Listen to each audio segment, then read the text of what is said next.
Did you hear the one about the guy who robbed the gun shop with a knife? Eddie leapt through the shop door with his red eyes blazing and his lips pulled tight against his teeth. Holding a machete, samurai-like, in his upper hand, desperation bulged in his face like a sleeping bag in a hitchhiker's backpack. This was a very bad introduction, because Thomas was having a ratchet day. Girlfriend trouble mostly, in the form of a streetwise young thing he picked up from the mall 6 months ago. She was smoking deck outside McDonald's with some homeless kids. Bright pink lips and a Kiss Me t-shirt. She said her name was Amethyst. And she fit into his violent jealousy like a pool ball dropping in a pot.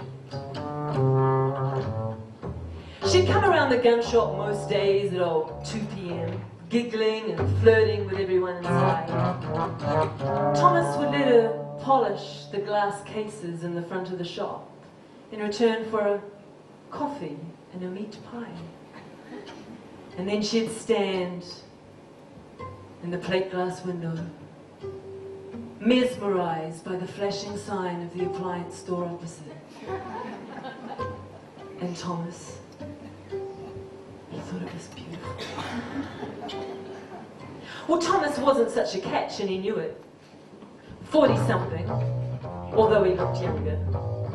The balding patch was still in its infancy. He was still a size 38 in the pants. He'd watched his old man fill out as he'd aged, and he wasn't looking forward to his share of the family inheritance. A red nose and a bar stool. And Amethyst, she wasn't exactly the mothering type. But her nightly refuge in his bed was more than enough sweetness for his lonely existence. The thing was, he hadn't seen it for a week. He's beginning to think someone else was getting his share of the honey.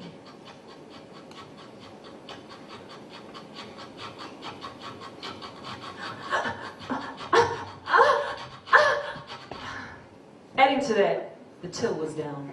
Those lazy bastards in Parliament had changed the rules and regulations around the licensing, use and purchase of firearms, which in a country where even the police are barred from carrying weapons, made his business expansion opportunities few and far between. All Thomas could do to stay focused that morning was fondle and polish his merchandise, loading and unloading his favorite rifles, imagining what he would do to Amethyst's lover if he caught the two of them in an incriminating situation. So it was like a savior when Eddie came into the shop that morning, looking like a pea-freak on a Crime Watch reenactment, a blood-curdling scream, and a trickle of sweat that ran all the way from his greasy fringe to his torn collar. It was a death wish Thomas could respond to. He fired instantly. His only regret was not pausing to utter, "Make my death."